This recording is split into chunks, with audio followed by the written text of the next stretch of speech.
Hey, my name is Lizzie Smiley, and I absolutely love helping people connect with their calling and all the tools they need to kick roadblocks and excuses right out the door so they can cultivate the life they dream about. If you want to launch, grow, pivot, or scale your Etsy shop, or you've always wanted to develop the mindset and skills to run your own business, then I'm your girl. I've had that entrepreneurial spirit going strong since my very first lemonade stand, and now I'm a work-at-home mama with multiple online companies and a full-time Etsy shop, all while being present with my kids for the everyday chaos and most important milestones. On this podcast, we'll talk about all things business, mindset, Etsy, creativity, dazzling our customers, and so much more. There's plenty of room at this table for you, so scooch on in and let's go. I'm holding nothing back. Welcome to How to Sell Your Stuff on Etsy. I'm so glad you're here. Hey guys, welcome back to the podcast. We are going to have an action-packed day today. We are going to talk about tariffs, what you need to know, what's happening, what you should do in the meantime, and then we are going to do a trend report. And I am so excited. I love these episodes. I love talking. The trends are my obsession, as you know. So we're going to have a little vegetables, and then we're going to have a little dessert. So hang out with me. Let's dig into it. I'm sure I will be talking like a Gilmore Girl because we've got a bunch to cover. So since this is a Trendspotting episode, I want to make sure that you know about my Trendspotting membership. I have a monthly membership where you get weekly trend reports that I send you. So I literally go through Etsy with a fine-tooth comb and I send you a video showing you all of the trends that are happening and how to apply them, because that's one thing that I can't show contextually, through the audio of this podcast. So that's where I actually show you the how. And I send out also a list of what the trends are so you can kind of see what's changing week to week. You'd be amazed to see how long things kind of stick around. When I started this, I thought it was going to be really it was going to constantly change a lot. And it's really interesting to watch how they stick. And then the ones that are kind of flash in the pan. I also provide product opportunities in that membership. So every week you get 5 opportunities. Like, here are 5 things I would create this week for your shop. It's a mix of print on demand and digital products. And I also give you the SEO. So that's an awesome membership. We have about 200 people in there, and it is so good, and it really benefits. I love the emails I get about the membership are huge. And then right now, if you've never tried it before, I'm going to throw in a bunch of bonuses. So this is a really fun time to start. You can get your first month for only $17 with the code KEEP20. All of that will be in the show notes. But September 15th, I'm going to give you a niche bundle. So you're basically going to get like a free bonus training on niches with some tools to really help you niche down. And this is going to help some people really take off in their Etsy shop, because what hasn't happened yet is you haven't figured out how to niche down. And this is going to teach you how to do that. September 22nd is going to be double opportunity. So how I said every week I give you 5, that week you're going to get 10 things that you can go create. With the SEO, on September 29th, you're going to get a bonus Trendspotting video that's specific to Christmas. It's going to go over all of the Christmas stuff in more detail rather than a more generalized trend report. October 6th, you're going to get 5 free design templates. That's where I create designs for you in Canva that you can use for commercial use. And they're ones that are really easy for you to also change. So you could take the basic design and recreate it for 10 other niches. And it helps you save a lot of time. October 13th is going to be a mindset visualization audio. So I am just going to be your big sister, giving you some encouragement. It'll be an audio that you can play anytime that you need to, you need a little Lizzie energy. You need to raise the vibes, and that is going to be there for you. So join now for just $17 for your first month, and then get all of the bonuses. You'll also have access to a library of over 200 product opportunities, things that we've compiled over the last several months that you can go create. So that's awesome. I hope you take advantage of that. Today's podcast is actually sponsored by Profit Tree. I don't know if you've heard it yet, but they just released a new product research tool that helps you see the your search results on Etsy at a glance. So you can look at all of the listings showing up on that page, and it tells you how many things are in each cart, which is crazy. We haven't seen that on any other tool before. It tells you how many sales they've made, how long the listing has been up, how much it's made them, how much it's selling per month. The data is incredible at a glance. And this goes toe-to-toe with the other product research tools out there, but instead of a monthly membership, it is a one-time fee. You pay $67 and you get access to this whole product research tool, which if you've ever heard me or another expert, there's so many amazing ones out there, refer to making data-based decisions. That means you're doing the research about what's working on the platform and you're letting the data help you decide what to create next. And that's why you need a product research tool. I'm going to be getting a YouTube tutorial up about this really soon, so keep a lookout for that. It'll probably be next week. So watch my YouTube and I'll show you exactly how I am using it. But for $67, you can get massive access to massive product research. You'll also get access to their profit tracking, which helps you be like Shark Tank ready with your data. I don't know about you, but if I was on Shark Tank, I would obviously prepare. But right now I wouldn't be able to tell them like my return on ad spend and my exact net profit and all what's going out in fees. I'm not good at that. That's not natural for me. So Profit Tree throws that in. So take a look at that. That'll be linked below. And we love Profit Tree. I'm really excited for them in this new tool. The last thing I want you to know about is I have a live SEO workshop coming up on Thursday, September 25th. It will be at 7 p.m. Central Time, and it will be recorded for anyone who can't come live.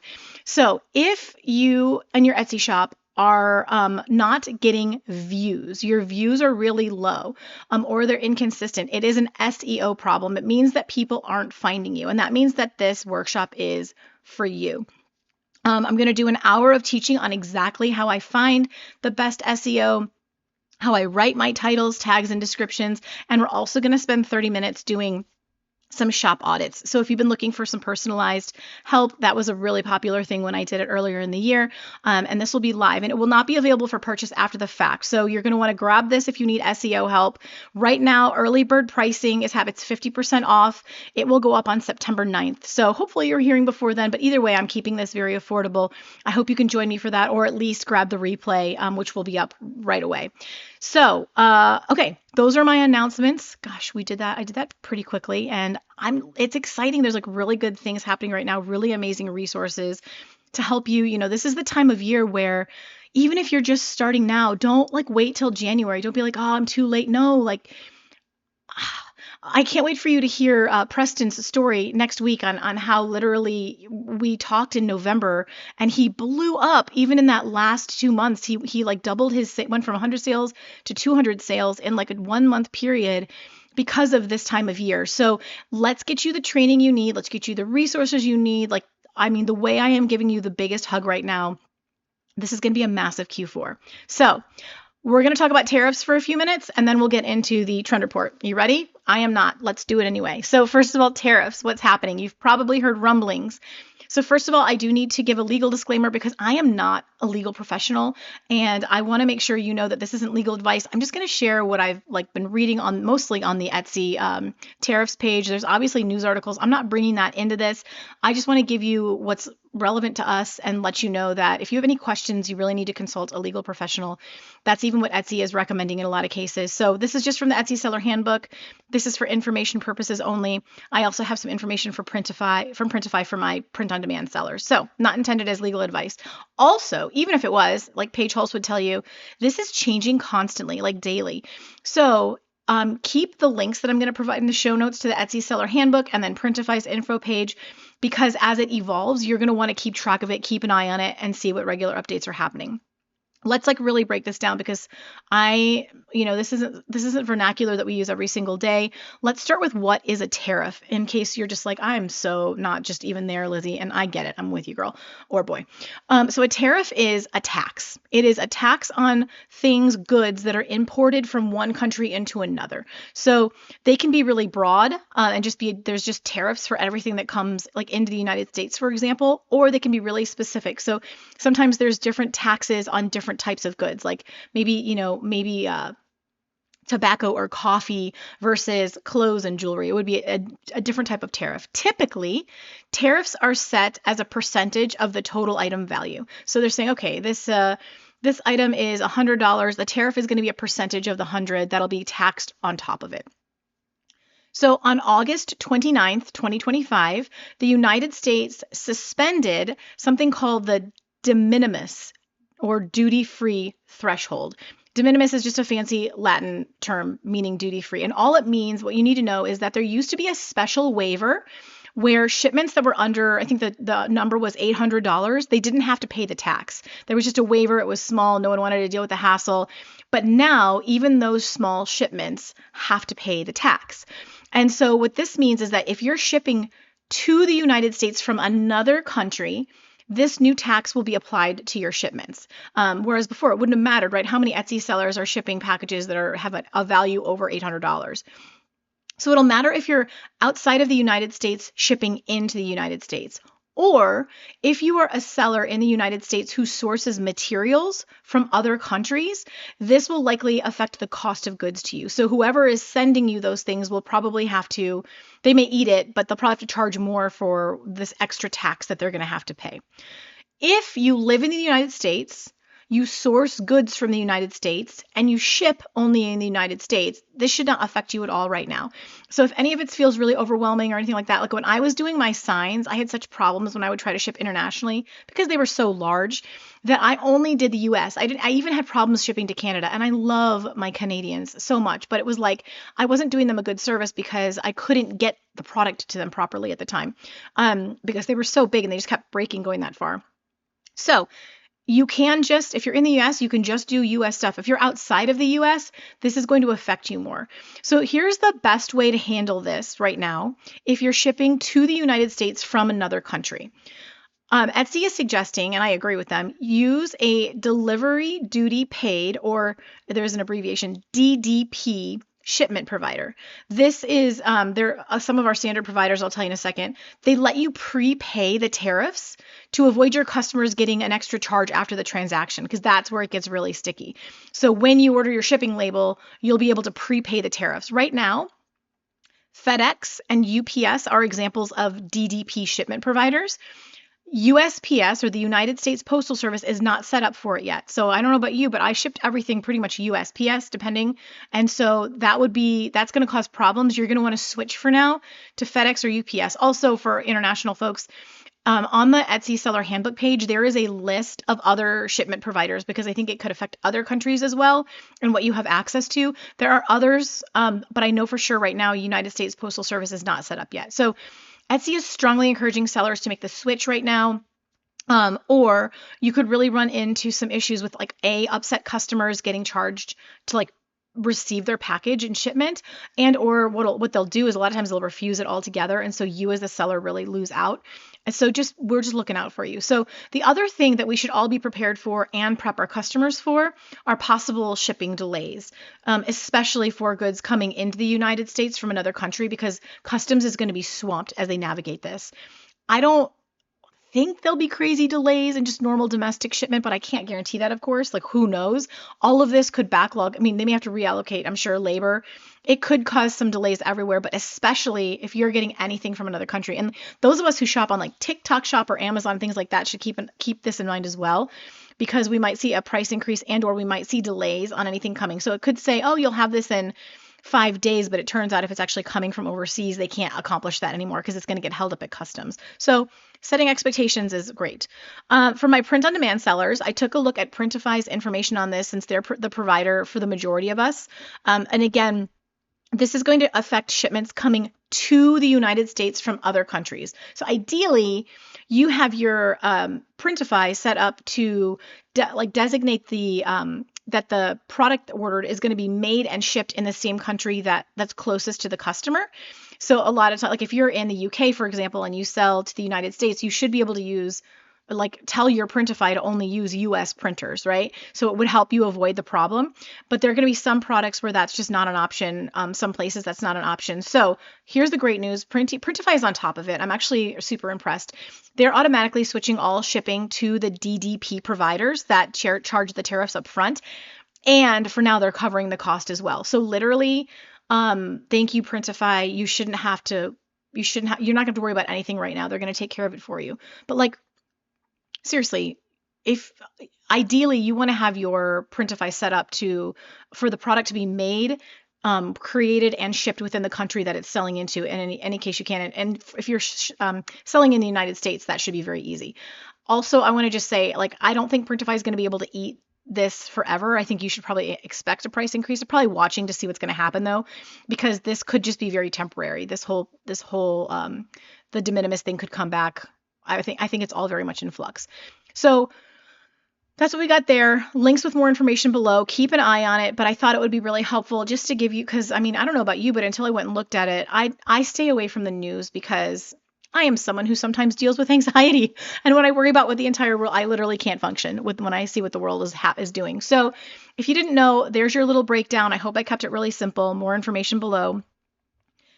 Here's the thing, guys. This is super annoying, but everything is figure outable. Like, keep your eye on the prize, okay? So around here, we sharpen our mindset. We keep things high vibe because we only have so much capacity, and this nonsense doesn't get to steal our energy and joy, okay? We have to just keep moving forward. So don't let it ruffle your feathers too much. I know it's easy to get frustrated, but that's what we're going to do around here. We're just going to next. Okay. That's how we felt. Here's our solve. Moving on.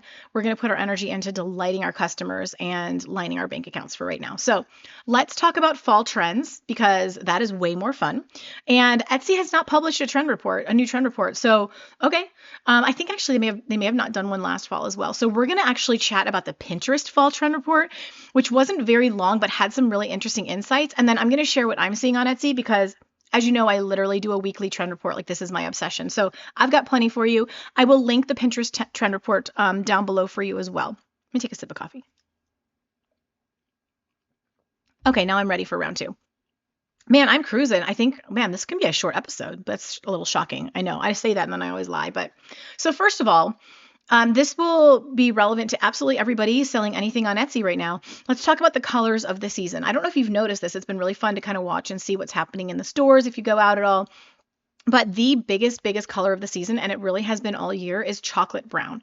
And then there is another less popular but still very popular color, and that's like a plum purple, kind of like a darker, rich purple. So this is super interesting to me because the best seller of the year is that espresso brown colored comfort colors flat lay. Like, whether you're selling print on demand or you're selling your own shirts, DTF, or you're selling digital designs. I don't know about you, and we've been talking about it here and in the coaching group and in the Trendspotting membership, that like literally that espresso brown comfort colors flat lay mock-up like sells like gold. Like, you put something on it that looks even remotely aesthetic on it and it converts really, really well. If you're not familiar with that, I have a free link, like PDF of my favorite mock-ups. So I do a lot of testing on what mock-ups convert the best because there's lots of them out there. There's lots of very high quality ones out there, but I test the ones that are converting the best. And that is, you can like request that. You submit your email, get the PDF, and it'll link all of the best mock-ups that you can buy on Etsy. If you're really new here, a mock-up is just a picture of, like, for example, a blank shirt that then you can put your design on it to show the customer what they're going to get without having to have one made and then go do a photo shoot. So you can use mock-ups for just about anything. When I had my sign business, I just took pictures of my blank signs so that I could test selling them without even making the sign yet. I already knew I could create exactly what I was going to put on it, right, by painting. I would just test the design on Etsy before I'd create one to make sure it would sell. It was a great way to save time and space. So get my free mockups and you'll see that espresso brown in there. Let's start with so according to Pinterest, this was super interesting. This fall, Gen Z is driving a powerful shift toward thrifting and sustainable shopping, making secondhand style not only smart but stylish. With Gen Z now accounting for more than 50% of Pinterest users, super interesting, searches for dream thrift finds have skyrocketed by 550% amongst that cohort on the platform, while searches for vintage fall aesthetic are up over 1,000%. It's not just wardrobes getting the thrift treatment. Men thrift outfits have grown by 31%, and thrifted kitchen and thrifted decor ideas have soared by 1,012% and 283% respectively. So this is really interesting, and it makes a lot of sense from what I'm seeing. There is this love right now and it's interesting because it actually started with the millennials, but now I love that the Gen Zers are embracing it. Everything kind of like grandma core, like a little bit of updated vintage. Let's take something old, pair it with something new, and make it a little bit updated. Out of curiosity, I checked Everbee because I wanted to see what the demand was like on Etsy for the term thrifted, because I was like, oh wow, I've never checked that before. We've got vintage. And there are only about 1,000 searches per month for the word thrifted. And that's like a big head keyword. That's as broad as we could get, right? I narrow it down by adding like thrifted dress or thrifted wall art. Those would always get smaller, but thrifted was only about 1,000. That is super low for a head keyword like that. So this tells me that people are not necessarily searching for actual thrift finds on Etsy, which makes sense because to actually be compliant, they'd have to be at least 20 years old and fit into the vintage category. But the trends in thrifting have like definitely carried over to what's happening on Etsy. So for example, we are seeing so much of the 90s vibes. So lightning bolts, daisies, retro fonts, little mystical stars, also smiley faces. However, this is a big mistake new sellers make because they're very on trend right now. But smiley, it really stinks. This is my name. The name or word smiley, an actual smiley face image are technically someone else's intellectual property. So they are trademarked. And if you use them, you could get, at the very least, your listing deactivated. You could get a cease and desist from the Smiley Corporation. You could get your shop shut down. And in worst case scenarios, you can get sued. So don't use the smiley, even though it's on trend. Find other ways to do it. To use the other elements. But these kinds of 90s vibes, that very much that's what the Gen Zers are going after, right? That kind of vintage look, that kind of like thrifted, a little bit dated, but now we're going to update it look. Also the 90s preppy look. So those kinds of graphics and images, that's very similar to like some of the lightning bolts and things like that, but there are other expressions of it as well. 90s preppy is very back. That makes a lot of sense to me with the thrifted. And then this one was great. So literally Pinterest had a whole call out saying that patchwork clothing was like huge right now. They're all looking for patchwork clothing. So we're seeing some of the clothing companies actually be creating new pieces that are patchwork, but also they're trying to like thrift and look for vintage pieces that have think about like a denim jacket, but it's all patchwork denim pieces, or I like the jacket's a really good expression, or like pants that are patchwork. We have been seeing that everywhere on Etsy. It's very much falling into the grand millennial trend. It looks very quilted. It's using fabrics and like stitching them together to and I wouldn't just say fabrics. I'd say like more vintagey looking fabrics or boho fabrics. So like we're going to talk about it in a minute, but when we're seeing pumpkin designs on shirts this fall, they're patchwork pumpkins a lot of times. So it totally tickled me. There's an absolute carryover. For decor, this season, Pinterest users are transforming their spaces with style that speaks to both comfort and creativity. From personalized back-to-office cubicle setups designed for the new era of work, to bold vintage and unique tiles, home and office design is getting a fall refresh. Plus, the glamour of Art Deco returns for a modern twist on vintage elegance. We need to pay attention to that. We need to be studying Art Deco. We're going to start seeing more and more of that show up in design elements. We're going to want to be trend combining that with other things. So that's a really important one for us to pay attention to. For fall 2025, it's all about elevating the everyday, making every corner an inspiring, unique escape, no matter your square footage or budget. So like cozy spaces, really thoughtful, like rather than, oh, it's the corner, don't worry about what goes over there. People are, and I've been seeing this on social media too. I don't know about you guys on like your little TikTok doom scrolls. Fortunately, this is the kind of thing that shows up for me. But they'll find like the cutest little piece to tuck in that corner and then find some like sweet vintage elements to pair with some fresh flowers to really like liven up a corner that you would otherwise have ignored, 5-10 years ago. So this is super cute. I thought this was interesting. A note on beauty, since we don't usually talk about that. But grunge-inspired makeup returns this fall with a modern wearable twist. Think effortless smudges, deep tones, that makes sense, the espresso coffee, and nods to 90s and 2000s nostalgia. 90s pixie cuts are on the rise with Gen Z. That blows my mind. And as the weather cools, cozy layering extends to fragrance too. Warm, nostalgic scents like apple, vanilla, caramel are the season's must-haves, inviting you to wrap yourself in comfort head to toe. I thought that was a great one to share because some of you are focused on candles and other scents, maybe like diffusers or oils and things like that. So it would be a good idea to put an emphasis on some of those more traditional nostalgic scents. Okay. Let's run through some trending like concepts, some things that we're seeing all over the place, also just to give you a sense. So for fall, here are the things that you want to be that are like bigger. I mean, there's always like the typical fall stuff, and then there's sometimes it'll every year it'll hone in on a few specific elements. If you are doing print on demand or digital products like a lot of the folks that I work with, it is not a good idea to just throw one fall thing on a design and think that's going to work. You're going to want to trend combine. You want to bring multiple things together that make sense. They shouldn't be random. They should make sense, but bring them together to create something new. And that is how you beat saturation and you stand out in a busy marketplace. It's worked extremely well for me and for my students. So every year for fall, football is huge. There is no exception this year. What could we do differently? We're not going to just put a football on a shirt, but what if we put a patchwork football on a shirt? Just to give you an example of how to apply this. Coffee is also huge, no surprise there. Cozy season is sort of like the phrase for fall. Pumpkins are really big this year, but you're either going to make them patchwork or a watercolor brushstroke style. So not just a typical, graphic design style pumpkin, specifically patchwork, brushstroke, or doodle would be another big one. Boho vibes are massive this fall. Like boho does really well year round. It's a style that I love. We see it all the time. But this fall, boho is like one of the biggest things. I'm seeing it on like a large percentage of the designs. Also skeletons, I should have put that under Halloween, but you know what's interesting about skeletons is that they are a year-round thing now. They will sell just as well in February as a Valentine's Day concept as they will for Halloween, and so that's been fun. I'm curious to see how long that will last. So this Halloween, we're seeing a special emphasis on ghosts. There's a lot with ghosts, and you see them a lot with like cats, or you'll see a silly goose dressed up like a ghost. So we'll talk about that later. That's like an evergreen trend, the silly goose. P.S. Silly goose itself, I believe, is or was trademarked. I don't know if that expired or not, but I wouldn't mess with it.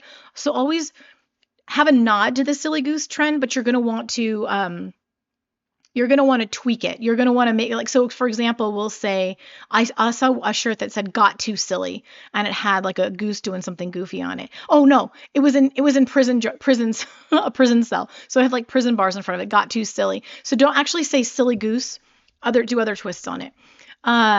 Okay, so ghost, bats, spider webs, black cats. Witches are really big this Halloween, but with a feminist twist. So you're not just seeing a typical like witch design, you're seeing it like you're seeing either a nod to the Salem witch trials or you're seeing some kind of feminist twist with it. For Thanksgiving, I'm not seeing a ton yet, but what I am seeing is lots of pumpkin pie. People, I think it's like probably a nod to the pumpkin spice thing, which also could do great for fall. It's for several years now that's been huge. So pumpkin pie, pumpkin spice, hand-drawn turkeys. So I'm seeing a lot of really cute turkeys, or like, let's take what we've learned, patchwork turkeys. We could do watercolor brushstroke style turkeys. We could do doodle turkeys. That would be like on trend, doing the trend combining. So pumpkins again, but we're seeing especially for Thanksgiving, the watercolor brushstroke style pumpkins. Lots of vintage vibes, which makes sense with what we've heard as well. So think of like, the perfect thing I saw was a shirt design that had 90s style wildflowers on it. And it had like corn stalks and it had pumpkin illustrations. And it was all pulled together in a very like, basically what you would have seen on a sweatshirt in 1990. Very, very vintage feeling, but updated. And then everything for Thanksgiving, like lots of nostalgic charm with an updated twist. So yes, sometimes it does well to just have the vintage item. It usually does even better to understand how that vintage look is updated, like how people are liking it today, because it's usually slightly different with that updated twist. And then I did some research on what's expected for Christmas. I found out that basically what happens in the United States at Christmas are the trends from like 3 to 5 years ago in Italy. I thought that was fascinating. Like that was so interesting to hear. Like why are we that many years behind, and why aren't we setting our own trends? Not to say like obviously Italians have like the best taste on the planet, so I get it. But we're seeing a lot of pink and red. So that pink has carried over from a few years ago. We thought it was like very Barbie inspired, and I'm sure that was part of it. It's still really big. Holographic is going to be really big this Christmas. Gingerbread are back again. I was so tickled by the gingerbread men and women last year. We loved that. So they're going to be popular again this year. I mean, patchwork gingerbread. I want to go create that right now. That sounds adorable. Gold glitter. So all of the designs, like think think of anything that you might like a snowman, but then outlining it in a gold glitter. So it's metallic. It's kind of looking, and it's usually as an outline or little embellishments on the design to give it a bit of shine. It draws your eye to that area. That's been really interesting to see. Leopard print is huge. So for example, I'm seeing a lot of like leopard print poinsettias. When you're seeing a faux poinsettia, that's really interesting. Rhinestone red is going to be a big one. Peacocks and peacock colors. So like take Christmas more turquoise and pale green and everything peacock. I thought that was really fascinating. And then for the past few years, pastel candy has been a really big trend. So as you're creating your designs and you're thinking, okay, gingerbread men, okay, I'm sure Christmas trees will be back, and I bet there'll be more. I bet we'll see patchwork Christmas trees, brushstroke watercolor style Christmas trees, and doodle Christmas trees. So that's how we're going to bring those trends in. But pastel candy, like when you're like let's say you're creating a Christmas collage, which PS collages are huge, both doodle style and like big blocky, like a big rectangular design on a shirt of like collage things thrown together. You're going to want to include pastel candies in that. That'll be on trend. And then also minty green. To me, that feeds into the peacock thing, but I think it's also separate. Like people are adding minty green to some of their more traditional stuff. I don't know. White owls are big. Pheasants, woodland theme, which makes me so happy. That's my favorite. And then vintage Santa and other vintage elements. That was big last year. It's continuing this year. I think it's this nostalgia thing, right? Do you see how it carries over? It doesn't just hit in one area. It's not just like back to school with nostalgic 90s shirts. It's literally like carrying into every holiday. And then finally, I just wanted to talk a little bit about the evergreen things that are happening right now. What that means is it extends beyond any specific holiday or event. And these are styles that you could take to, the book reader niche, any kind of hobby, the teacher niche, the nurse niche, that kind of thing. So as we already mentioned, but it bears mentioning again, the 90s vibes are massive. A lot of times we're seeing it like trend combined, right? So you'll see like a back to school, it's too late now, but like a back to school teacher shirt, but with 90s elements on it.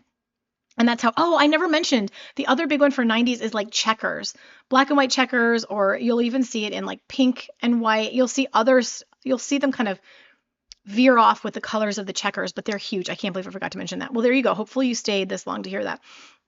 And then another big trend right now that you may have seen is vintage postage stamp designs. So for example, let's say you're designing a Christmas design. Whether it's a digital design or it's for ephemera, or if there's a way you could take this into jewelry, into like things that you're sewing, like it's everywhere. They're taking the elements. So you'd have all of these kind of vintage looking postage stamps, and then you'd have the designs in them relevant to the niche. So for teachers, you might see a globe in one of the postage stamps. You might see pencils or crayons in another one. You might see I'm trying to think of like other back to school. You might see like a backpack. So whatever the little elements are that are relevant to that. So Halloween, you'd see a black cat in one, you'd see a haunted house in one, you'd see a witch in one, you'd see a skeleton in one. So all of the elements relevant are going inside the postage stamps in like a sweet design. Those are really big right now. Another one is doodle collages.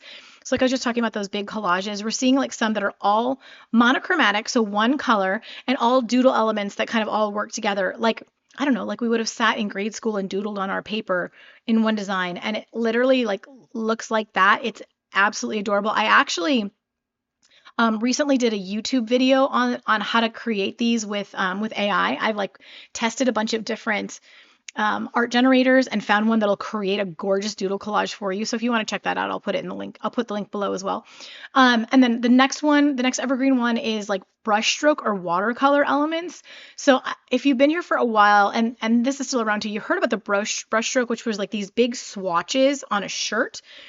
For example, on a design, and it looked like a brushstroke, and then pictures were popped into it, and there'd be 3 or 4 of them, usually 4, across a design, and just these different swatches that went together. I think as like a tag on that, we're seeing a lot of painted looking elements. So think about a pumpkin, but you can actually see the actual painted brush strokes. And it looks very watercolory, and what really brings you in and what's very on trend are the actual brush strokes of it. So anything that you could create, like thinking forward for Valentine's Day, we're going to see hearts in the brush stroke style. It's going to look like you can see where the brush actually painted each curve of the heart. I'm guessing for Christmas, you're going to see that for like snowmen. You'll see like the white of the snowman, but you'll see the brush strokes. And then Coquette is still massive. You're not so much seeing a design that is just Coquette, like just bows, but you'll see bows everywhere. So that back to school shirt I talked about, where the different elements are in the stamps, the backpack, the scissors, the crayons, you'll see little bows thrown in there as well as just a way to enhance the image. And that's more how they're used.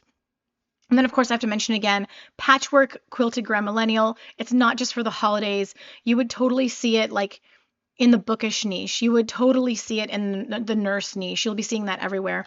And then the last one is the silly goose trend. So every holiday, everything, we're seeing that everywhere. Honestly, I'm surprised it's still such a big deal, but people are loving it. So that's literally it. I think this is the shortest episode I have done in years. So I don't know. You're welcome. And I'm sorry. I'm not sure. But I hope this was super helpful. If you want to go deeper with me with trends, dude, $17 for 1 month, the first month. And then after that, it's $37 a month. You can cancel anytime. Definitely stay with us long enough to get all of those bonuses. I hope to see you at the live SEO workshop. I hope you get a chance to play with Etsy Radar for like $67 to have all that profit tracking. It's completely insane of a deal. Honestly, I don't know how Hannah's affording it, but she is a queen. So thanks for hanging out with me. I hope this was helpful and get you excited and inspired for Q4. Until next week, have a great one. Go make something awesome. Thanks, guys. And that's a wrap on this episode of How to Sell Your Stuff on Etsy. Thanks so much for hanging out with me today. If you're looking for more resources, head on over to howtosellyourstuff.com, where you'll find podcast show notes, all the links from today's episode, the blog, courses, coaching, and more. If this episode was helpful to you, awesome. The greatest compliment I can receive from you is a rate, review, and subscribe on this podcast. Not only will it allow us to connect again on a future episode, it lets me know I'm providing you with value and helps other people find this content more easily. From the bottom of my heart, thank you for your support. Have a great day and see you next time.